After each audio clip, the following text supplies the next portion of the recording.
Good afternoon. This is 30 Frames a Second. And as you can see, I have a guest today. And my guest is extremely bright. That's why she's on, because I have moments. She is, and you, if you watch 30 Frames, you've seen her on before because she's been on at Women's Takeover with the ladies there. That's how I ended up stealing her. This is Charlene Holmes, and she is the founder of, the chief executive. What's your title? Of Amana I am the Barrena. CEO and founder. See, Yes. look at that. Look at that. I could got it. I could pick anyone. And yes. She's gonna for the last time on this show, because she will be joining us regularly if I have my way. And from this moment on, she will just be a host, and she can tell you what she does if she want to, and you know, if she don't want to, she ain't got to. CEO and founder of Amana Barrena, Charlene Holmes. Tell us what the heck is Amana Barrena, and what do you specialize in, and how that will benefit the people who watch us. Yes, so Amana Barrena Inc. is a diversity, equity, and inclusion consulting service. But we have a three-pronged approach. We have students who are interested in higher education. We assess access and success into higher education, what matriculation looks like at the college level. We also provide professional coaching to individuals who are seeking to become that new diversity, equity, and inclusion leader within their organization, or are existing DEI practitioners in their organization. What we find, through our research is that some people just don't know how to implement. So our organization helps that process. And then in addition to that, our third approach is working with organizations at a larger scale, creating that DEI strategy that gets implemented and infused into all portions of, or all departments of an organization. So we believe at Amana Barrena that DEI, diversity, equity, and inclusion, are everyday operations. They are not just the DEI office or the DEI individual doing the work. It's everyone's job to pick up and understand how diversity, equity, and inclusion can be infused into their work.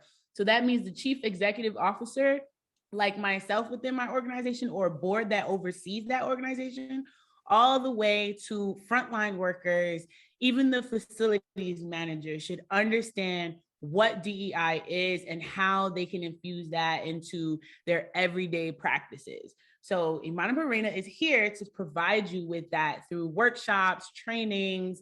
We do, as I told you, a comprehensive plan at the larger scale with organizations, all the way down to that individual one-on-one processes. So we're here for your DEI journey. Okay, now DEI, diversity, equity, and inclusion. Those things, just the diversity, we won't get to the equity. Well, we won't get to the money part yet, but we will definitely get to the money part, because that's a biggie. The diversity part, the diversity, come on, spit it out, boy. And the inclusion part can be somewhat of a sticky wicket in a corporate setting, because there are a lot of specific incidences where cultures clash. One of the big things that we have been going through is this arguing about Black women's hair.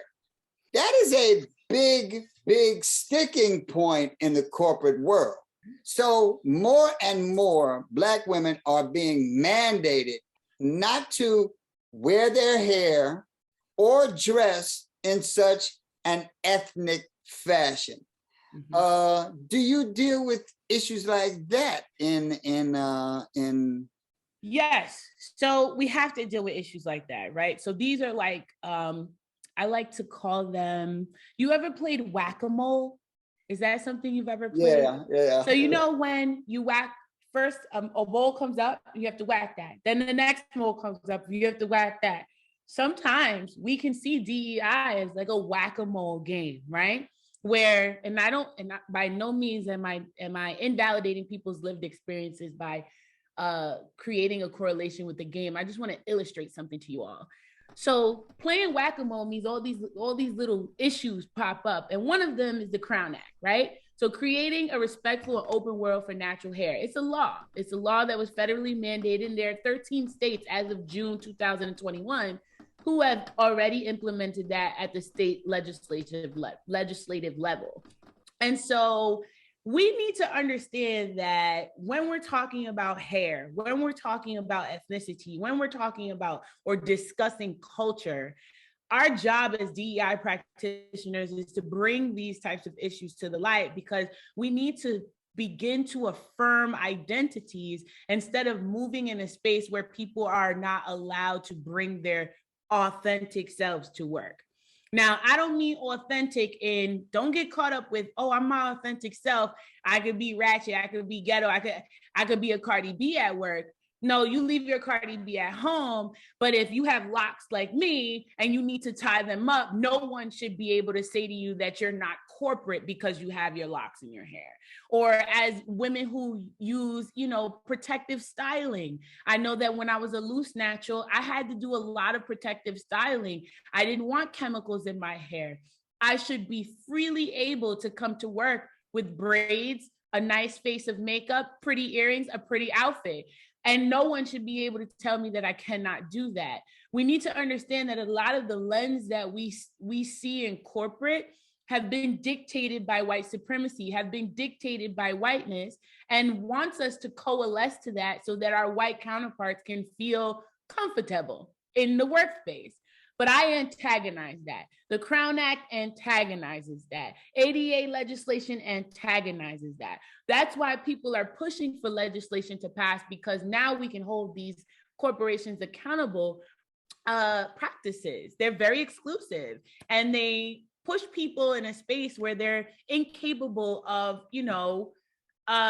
being themselves. And like I said, it's rooted in serious racism, serious systemic racism, and it helps to preserve white spaces. And we need to move away from that. Black folks, people of color, with our cadre of ethnicities, cadres of intersectionalities, we should be able to show that freely and not be seen as some other because I don't fit into this straight hair, blue-eyed, blonde hair, European, Eurocentric standard. And I could go all day. So, cut me off whenever. Well, no. This is vital, because this is rooted in American tradition. And it is not simply something that is only germane to the quote unquote African American. Right. The American philosophy of Europeanizing other cultures in a quest to civilize them is not simply something specific to Black people. The Carlisle School was specifically designed to Europeanize indigenous people in America. Yes. So, if memory serves me, not too long ago, the Sikhs were going through this same issue about their turbans, about their headdress, in non-corporate settings like prison correction, So this is an American issue. Now you said 13 states are instituting the Crown Act, right? But that means 37 ain't, So to add, not to cut you off, to add, 28 municipalities have signed the Crown Act into legislation, and they want to enact the law at the local level. So we're starting to see a movement of this, but like you said, everyone hasn't signed on or buy-in. Buy-in comes up a lot in diversity, equity, and inclusion. Oh, we need buy-in from people. So what you're highlighting is that not all states around the country have bought into the need to have an open world for natural hair and a respectful place for those who have their ethnicity that they bring with them to a corporate space. Yeah, staying on the issue of diversity. Mm-hmm. There are pushes all over this country, not just dealing with the way different cultures dress or wear their hair. They are pushing to exclude different parts of history from the educational curriculum. They are in the process of attempting to ban books, and it's not simply Black and white. When I was younger, the choice was presented as pretty much binary. It was black against white. Black was asking for equality. White folks, let us have some equality.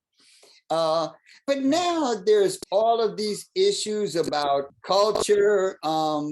How does all of this play in what you're trying to do? Because a lot of this stuff is really nuanced, and it keeps reinventing itself as we go along. Yes, it's a dirty game that keeps I feel like it's artificial intelligence. It just knows how to adapt this lens of exclusion. So what I focus on, or what we focus on at Imana Barrena, and I want to be very explicit about this, is we focus on what types of large scale frameworks and language that we can use to ensure that everyone is looking at this from the same lens, right? And once we all have adopted the same lens, then all of these whack-a-mole issues that are starting to pop up can be properly addressed through policy and procedure, right? So we focus on the macro versus, we focus on intrapersonal versus interpersonal, right? So a lot of what we do at Imana Barrena and what I've seen nationally that has caused movement is trying to get the legislation passed on these types of issues, because the legislation then holds the accountability and the policy allows for it to come to fruition, right? Like, instead of marching in the streets, we need to push on our senators, we need to push on our representatives, we need to push on our councilmen, because that's where these discriminatory practices can really be addressed in a macro way, where we're now looking at, well, if I have a policy that is discriminatory towards Black women, 9 times out of 10, that same policy will be discriminatory towards a woman from Iraq or Iran, or a woman who's of Asian descent, or a woman who is from indigenous descent, right? Because, and I know a lot of people like to switch it up, and I'm using this as an example because if that Black woman who's seen as a woman of color cannot utilize her authentic self in a setting and is discriminated against, I guarantee you that same policy is going to uphold those same biases with another woman of color. Because although you're saying that we're moving away from this Black and white folks still see all people of color as Black, even though we don't want to admit that within ourselves because we want to be so affirmed in our identity. But white folks have not gotten on board. They don't necessarily understand culture yet. They don't understand ethnicity yet. And I'm not saying all white folks. I'm just saying, as I go through corporate, as I go through finance, as I go through higher education, a lot of the white folks that I come across are just like, oh, you're Bahamian, but what does that mean? Aren't you just Black? No, I have to be Black in this country. You know? So I say all that to say that if we understand the lens, then we can apply the lens to what frameworks are useful, and we can address policies where if one policy is rid of bias, that can permeate for other groups. Now, I don't know if other people have subscribed to this, because sometimes I feel like I'm on an island alone when I speak this way, but I really believe so. I really believe that if we address one issue within a community, like say the LGBTQ plus community, if the LGBTQ plus community gets traction, every other community gets that same traction. If the Black community gets traction, every other community gets that same traction. The Asian folks got their legislation passed. We were waiting for the lynching bill this whole time. It took us a couple more months, but hey, once they got their legislation passed to protect them, we were right behind it, right? So it's about working in solidarity and really looking at the macro piece. If one group gets legislation, the rest will get it too. Mm-hmm. Corporations tend to address the diversity issue as a math problem and inclusion as a perception problem. We have to recognize that we have a cadre of intersecting identities, and it's our job to affirm them, right? We need to simply stop utilizing the white supremacy lens to conduct business. It's a fact that racism and systemic racism exists. Some people perplex me with this because they believe that their ignorance makes something not exist. So I'll go into organizations and they'll be like, oh, we don't have that problem. But that is because you decided to turn a blind eye to that problem. That doesn't mean that it negates the fact that it's still there. So this is where I say it can be approached as a math problem that can be solved, because the math is your ignorance plus your blind eye equals you have diversity, equity, and inclusion problems. Or you could look at it a different way. Your want to commit to understanding systemic racism and addressing policy means that you have an inclusive practice, an inclusive organization. So I like to simplify it, but I find that statement, it's a math problem. People believe it's a math problem because they're literally choosing to believe that racism does not exist, systemic racism is not real. And when they put on that lens, now, oh, we just need to, hire the Black lesbian woman or hire the Hispanic, immigrant who we have to, make sure that we provide them with an I-9, not an I-9, we give them a sponsorship, or a Caribbean person who we could get a sponsorship for. And that's not the proper way to do it. You're not going to get good outcomes from that because you haven't utilized what DEI actually is. It's a practice. It's literally a field of study that people are just now starting to recognize. And so I could argue it is a math problem, but I believe that people say that out of their own choice of ignorance. Literally, choice of ignorance. You decide, and there's so many times you're going on LinkedIn and you see someone speak out about their lived experiences, or I've been in trainings where, people have tried to negate someone's lived experience. And I have to be honest, like, you're choosing to explain that away because you don't want to face the fact that this is real. But your ignorance doesn't allow you to do that. Just because you decide it's not there doesn't mean that it's not there, period. And so the math problem or not, stop operating in the white supremacy lens, elevate your organization's mission, goals, policies, procedures to include different perspectives, because right now your return on investment shows that organizations that committed to this increased their profits by 19% in 2021. So, if you want to talk money math problems, there it goes. Right? That's why, but I mean it in a very, like, all the things that I'm saying is in a loving way, in a way where it's like, we really need to be okay challenging ourselves as individuals and as a collective, and stop being afraid of the unknown. That's why I need you, because I'm bitter and resentful. You grew up in a different time, Nat.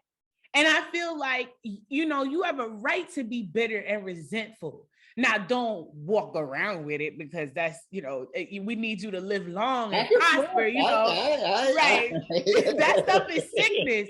But as someone who grew up during your era, and if we go back to what diversity, equity, and inclusion was during your time, my generation is fortunate on the backs of your generation to be able to even speak out the way we're speaking out, to be able to walk into spaces the way that I get goosebumps just talking about it. I get to walk into a corporate space with my hair like this. Are you kidding me? And no one says anything? That's because your generation went through some things that's just disgusting and traumatizing. But because of y'all, we have this opportunity, and we need to take this opportunity and run with it. Run with it. So I just want to validate the fact that, you have a right to be bitter, and you have a right to feel that way. Especially, even though you light-skinned, and you probably got you have light-skin privilege. That one's more for women than it does for dudes. But but I've heard that. But that's something else to be bitter about it for my generation, right? Yes, your generation, they use fear tactics. Right. Worse than the fear tactics that they're using now. Right. They instilled this sense of a lack of self-worth unless you were coalescing to white supremacy and a white lens. Right. They stole the ability to have access to housing, healthcare, education. You're right after your generation, they hit us with the crack era and tried to kill us and exterminate us. Like, I don't know if my generation really understands how they've weaponized a lot of the things that have happened against us and our parents. And we are just now coming into a space where we're fighting back, but are we fighting back with the knowledge of how it was weaponized against us? Because we need that so that we don't make those same mistakes, or we don't allow for those things to perpetuate themselves. I'll go on all day. No. You hit right on it. They attacked my generation with massive influxes of heroin into my generation. That was the first time that they used drugs as a weapon within the very schools that we send our children to, not just the neighborhoods. And for every one of us that survived that, they came back and tried to eliminate our children with the crack era. So it was like a 1-2 punch to destroy the Black community. But there is a math that is visible in the equity department that cannot be ignored. The Black woman educationally leads America in every single department except one: the money. How do you address that when you go and you sit in the boardroom with a bunch of BS white folks talking a bunch of crap? How do you? I said that, she didn't. Blame me. I'm evil. Hey, you have your opinion, and guess what? That's why I love talking to you, Nat, because you're just authentic, man. Like we can't sugarcoat this stuff anymore. We're in a really special place in society, and we need to speak out on these things as freely and authentically as we can. So the pay gap. So the pay gap and the wealth gap are like synonymous with each other in my mind. And so I want to give you guys a little bit of statistics. So the McKinsey Global Institute, they conducted research back in 2021 in July, and they found that the median net worth of a Black family was $24,000. That's the average median net worth of a Black family. And they went on and found that the median net worth of a white family was $188,000. And statistics showed that Asian Americans are slightly less than their white counterparts. And our Latino community or Hispanic community were a little bit lower than us as Black folks. So to me, this allows for the lack of residential access, the lack of educational access, the lack of healthcare, the lack of access into politics, and so on and so forth. Right now, social media gives us a little bit more leverage because we have access to information. But imagine social media wasn't here. The average Black family in America makes $24,000 in comparison to a white family at $188,000. It's staggering. So when you look at Black women being the most educated in America, but also not making as much money as a white woman, right? Or white men.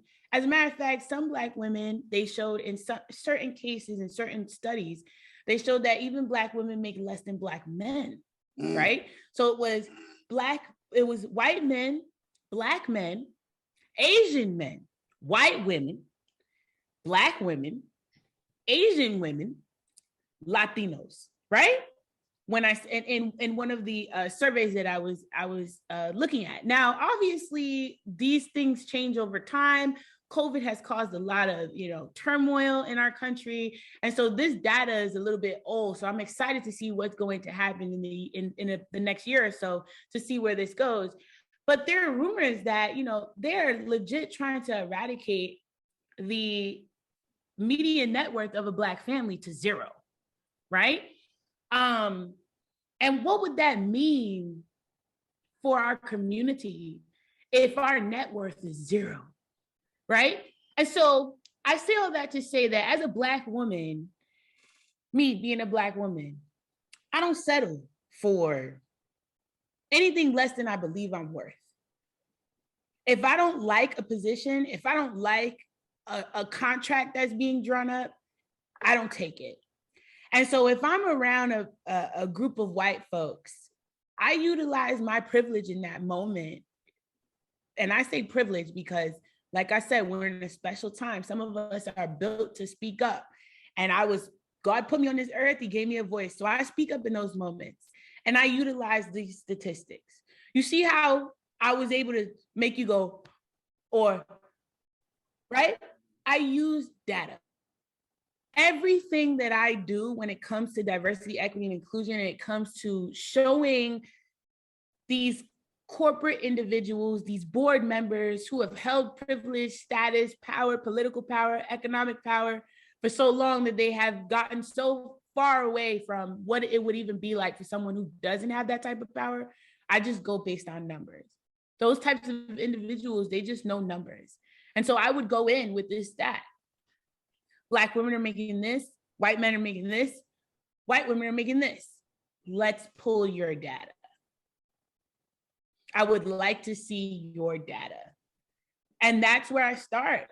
If they really want to do a comprehensive plan for equity and inclusion, and we're talking about unequal pay, and we're talking about the wealth gap in the community that they serve, or the community where they reside, or the communities that they're committed to, we will do a full audit of who's getting paid what in their organization and address it that way.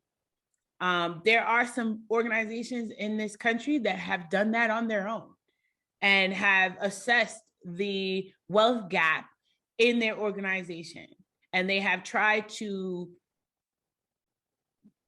I want to say, place band-aids, give increases where they believe increases should go. But I also feel like that it has to be data driven, and you have to literally show these people the error that is happening, or else they're just like our previous conversation, they're just say it doesn't exist and keep moving on as if, people are not struggling in their positions.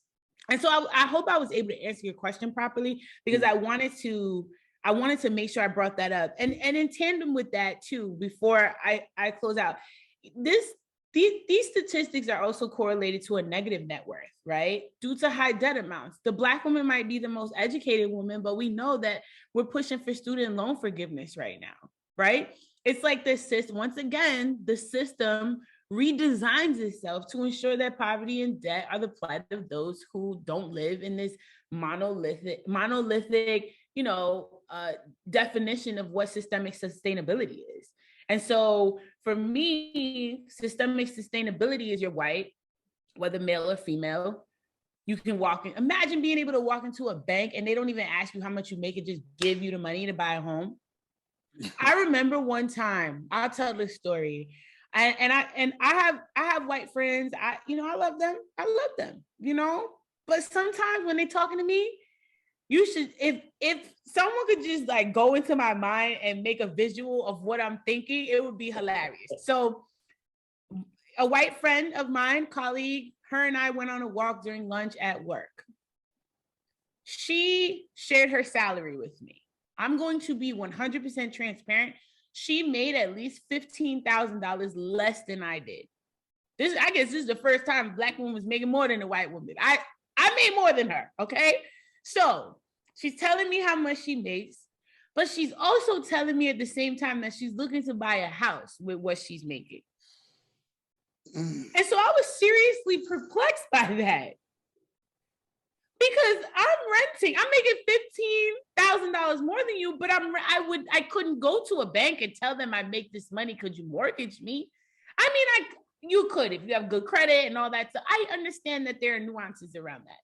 But the likelihood of me being able to walk around boastfully saying, "Oh, I'm looking to buy a home," really had me I was so perplexed in that moment. I'm like, she makes $15,000 less than me, but she's looking to buy a home that's worth $350,000, $400,000. And I'm personally, I'll be transparent. I'm personally just looking to get debt free. So just the difference of perspectives from the white perspective is something to really take into consideration. I had another friend who didn't have a degree, but was making $80,000 a year, and she was upset. Upset about what? There are people who have degrees, masters, PhDs, and they making $50,000 a year. What are you upset about? In her whiteness, that wasn't enough for her, right? And so I always want to bring that up, that like when you're a statistic, or excuse me, when you're looking at the statistics and you can see how that statistic can play out in your life, that the median is 24 grand, and for a white person, it's 188 grand. And then you go back and you look at the history of post-World War II, when the veterans came home and we Black folks were stripped of just the ability to buy a home, right? And then you see how all of these banking organizations have been giving out just predatory loans to people of color. And you see this perpetuated over and over again. The experiences of a white person and a person of color in this country are drastically different. That's why that Times Magazine or New York Times Magazine article, America, two different types of America, that's very real. And this stat right here gives us that. You can make inroads on the corporate level and lose them on the political level and vice versa. I'm so glad you're bringing this up. There's a state budget, and there's a whole lot of stuff going on around some of the things that were put into this state budget. Tell me how all of this factors into what you're doing, the legislation, the legislative aspects of the things you encounter, and the corporate pushback that you get, how these things factor into what you're doing and how they coincide with trying to make something work in your endeavors. So thanks for that question. So I don't know if you guys seen, but my first time on Women's Takeover, I talked a little bit about this, right? We have federal legislation that gets passed, then that comes down into the state legislation, and we have to do certain things like affirmative action. We have to do certain things like ADA, which is the People with Disabilities Act. There's the EEO, which is our Equal Opportunity Act, right? Like there are laws that are in place, and now we got our Crown Act, and now we have our anti-lynching bill, our anti-lynching act. So these are legislations that come into play, and yes, organizations, corporations, individuals must adhere to them because they are the law. But if organizations don't have policies to implement the law, then they just stay as words on a paper in your employee resource manual upon hiring. They don't ever get to come to fruition within the organization. So how these two things go in tandem for my organization is that we legit have to stay abreast of what's happening nationally and locally, because we then need to take those back to these organizations and push on them to say, hey, look, this is what the law is, and you're not adhering to the laws in these types of ways, or you are adhering to the laws in these types of ways. So now let's create policies to hold people accountable for their actions. They really coincide with each other. They go in tandem with each other. And I think that a piece of that is that what we're seeing is a lot of organizations are getting exposed that they haven't been, placing policy, they're just relying on the law to play itself out, but they're not relying on their own internal policies to hold those laws accountable and hold people accountable who might, go against the law or who are operating within the law. And so I have to be very aware and cognizant of those things. And I make sure that, I work very closely with, whomever's representing that organization or that corporation, because law services go hand in hand as well. And like really looking at policies to ensure that not only are we adhering to laws, but we're also addressing any barriers that could be in the way when we're looking at the composition of that organization. That's another piece too. It's not just, DEI is an umbrella, and everyone should be engaging in DEI, but DEI looks very different per organization, per corporation. It's based on organizational goals and mission, and it's also based on the composition of that organization. If you have an organization that has a plethora of different types of intersectionalities, you have to make sure that you're accounting for those intersectionalities. If you have an organization that lacks intersectionality, you have to make sure that you hold the organization accountable for retention and recruitment so that intersectionalities can thrive in that space. So you have to know what you're looking at, but legislation goes hand in hand with how you see DEI play itself out in an organization.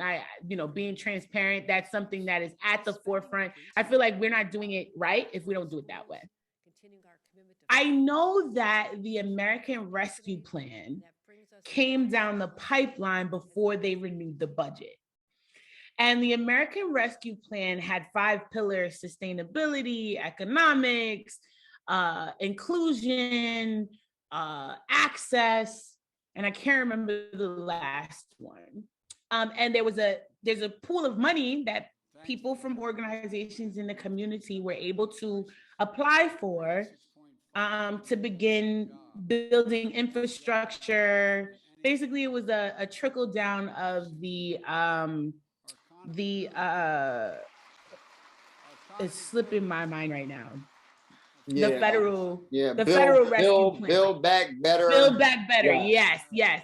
It's a trickle down of the Build Back Better, and they called it the American Rescue Plan here in New York State. So a lot of people were applying for that, you know, getting new buildings, making a new waterfront, like all these different things for this area.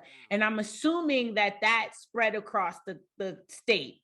Now, when I seen parts of the budget for New York State, I asked myself, was the rollback because we have funding from the American Rescue Plan and they plan on using that funding to address some of the issues such as housing and food crisis and hospitals and things like that? Is that the reason why? Because they plan on using the federal funds for that purpose, so the state budget can go towards moving legislation in a specific direction. That was my first question. Secondly, when it came to prison reforms, I think that was like the most jarring piece, because in 2019 we passed some bail reforms that were what bail reform needs to look like. Our non-violent offenders should not be sitting in jail for 3 years because they can't make bail. They should have the opportunity to, go home and come back to court and be trusted to do that. And I saw that some of that was rolled back. Some of the budget was given to provide judges with more power, prosecution with more power. When I thought we were already all on board that some of them are utilizing their power in ways that are harmful to the communities of color. Now, what I've heard of Governor Hochul is that she is very, very interested in equity and inclusion, very, very interested in DEI, and has mandated government agencies to ensure that they're working on this. And so I just wonder, where was the disconnect? Because I also found that the Senate and Governor Hochul, it was a fusion of both of their memos for this state budget. And so the fusion seems to look kind of bad, right? So how do we use data-informed decisions moving forward to ensure that we're being equitable, ensure that we're being inclusive, and take the time that's necessary to pass legislation that's not harmful to people? Another piece of the budget is, kind of, this is suggestive language, but they were, suggesting that some of it was made like people who suffer from mental health issues more criminal-like, involuntary admissions and things like that. So I just wonder where the disconnect happened, and those who oversee our budget should also be a part of comprehensive diversity, equity, and inclusion trainings that go outside of just bias, but they understand culturalness, they understand borderlands, they understand the lens. There's a framework that's being used. And when I went through the budget, I didn't see that. But that means that that's been like this whole time. So I'm hopeful that Governor Hochul recognizes that moving forward, because amendments can be made. And so I'm hopeful that they're looking at this in a more comprehensive way, where we're not just trying to bring the hammer down on people, ease out of the turmoil that's happened since COVID, and the turmoil that's happening during COVID, and then what's happening in our global crisis as it pertains to Ukraine. Like, we can't make hasty decisions. And I know the budget had to go through, but perhaps being a little bit more proactive in that area and getting proper training and getting multiple perspectives on these types of issues are very, very valuable. So I have a lot of questions, but I don't want to automatically assume yet because I haven't gone through the whole budget yet. Like I would want to do it with a fine tooth comb and really see what's happening before I make like generalized statements. But I did see that it doesn't seem like it was data driven. It seems like it was like, you know. One of the advantages of a show like this, it gives you an opportunity to speak directly to those people who are either disaffected or violated, for lack of a better term. We have seen, and it's one thing. It's something that is very, very difficult to get over in a corporate setting or even a political setting, not just among white folks. It's hard to get Black folks to understand that Black misery has been and continues to be an American cash cow. When you look at the bail system all across this country, you realize that they are using money from usury fees for de minimis crimes to finance big homes and Cadillac cars for the police, for the Justice Department, for America itself. How do you go about addressing an issue that no one wants to either acknowledge in terms of the people that you're dealing with, or very few people understand from the in terms of the people that you're representing? How do you that seems daunting. That's a tough question, and I'm going to be as authentic as possible because I really just want people to know who I am. When there's a topic that's touchy, an issue that people don't understand, something that just doesn't connect, I start from the very basic with examples. First, I'm going to provide you with an example of what's happening. I will bring up Kalief Browder as an example, right? And then I'm going to expand with data.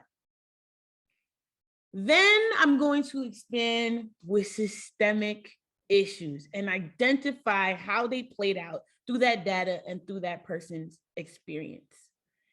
If you decide in that moment that you don't want to understand or comprehend, I can't go any further with you from there. I have to be 100% transparent.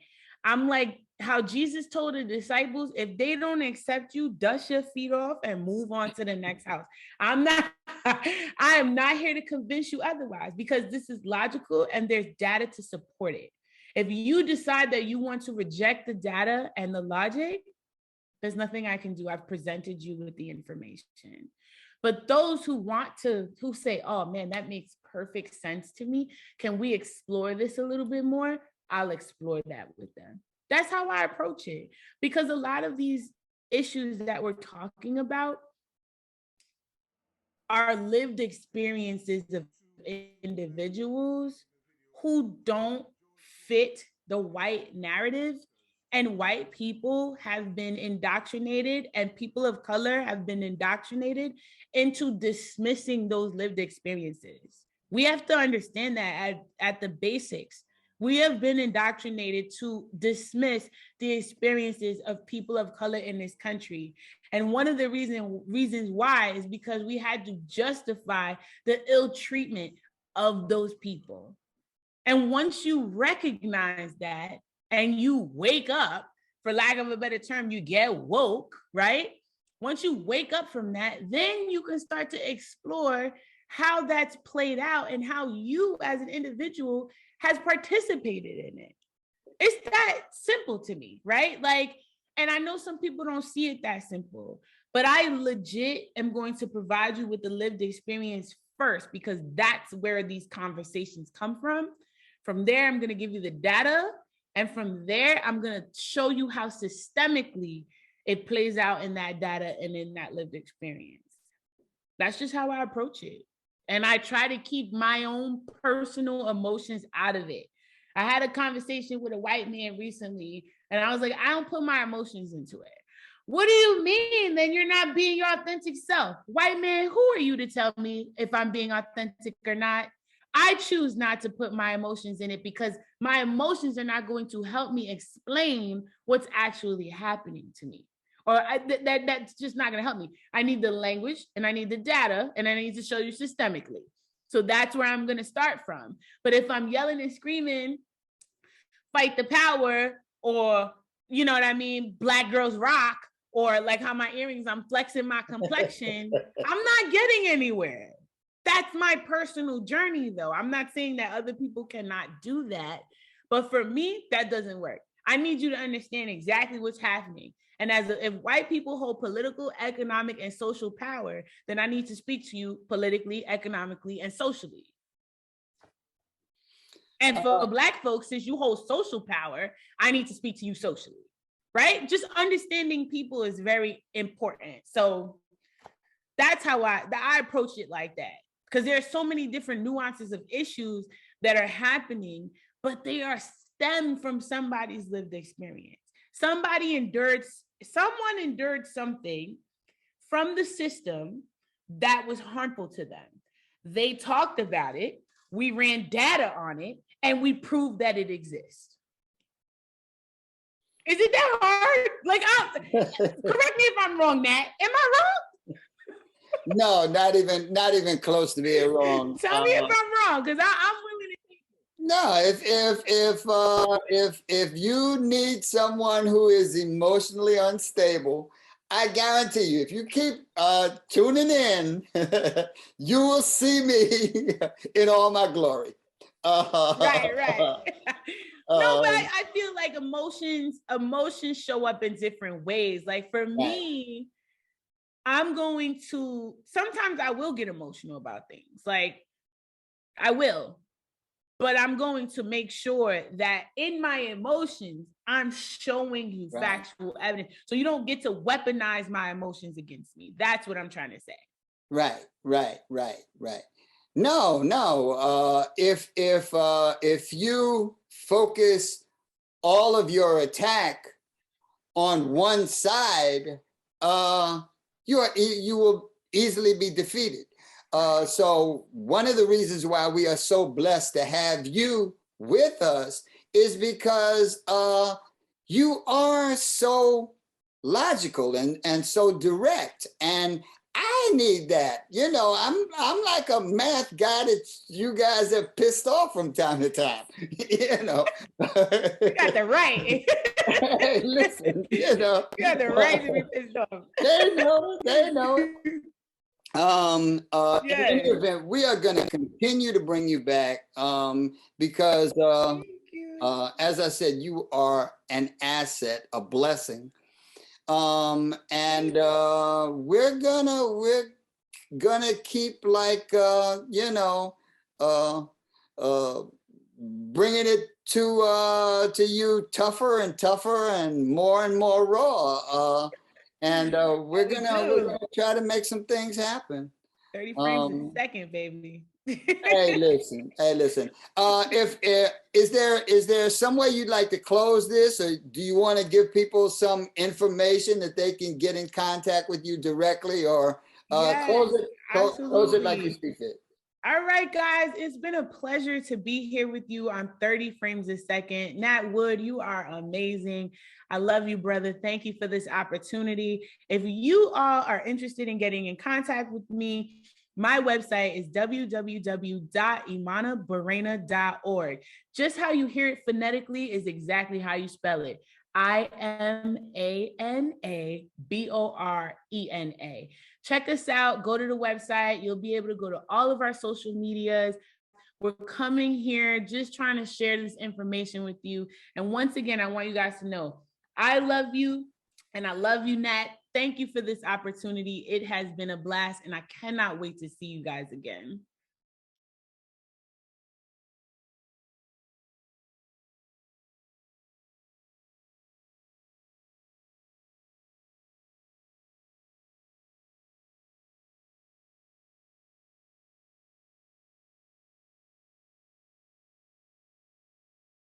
Someone just 901 into me charter, and I'm 5 in the unit. He's taking off.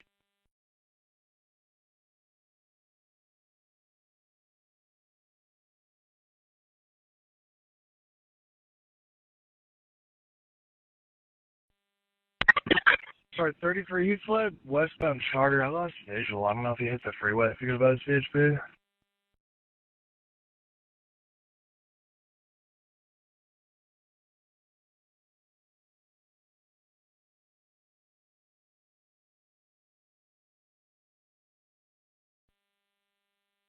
Yankee 45.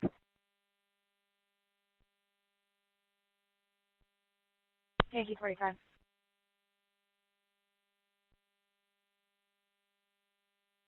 I just saw a gray vehicle blow the red light at Fresno and Charter going westbound, almost to the bridge now.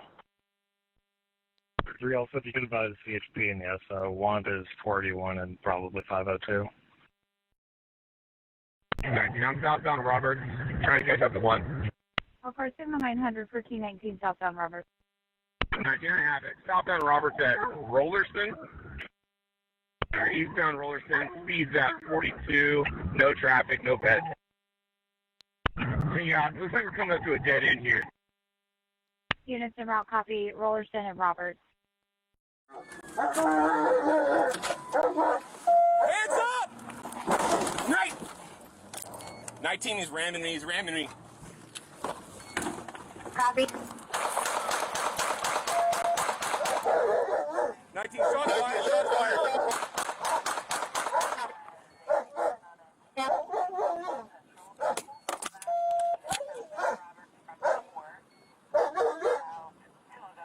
Put your hands up!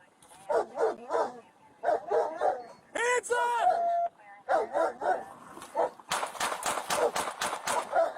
Hands up!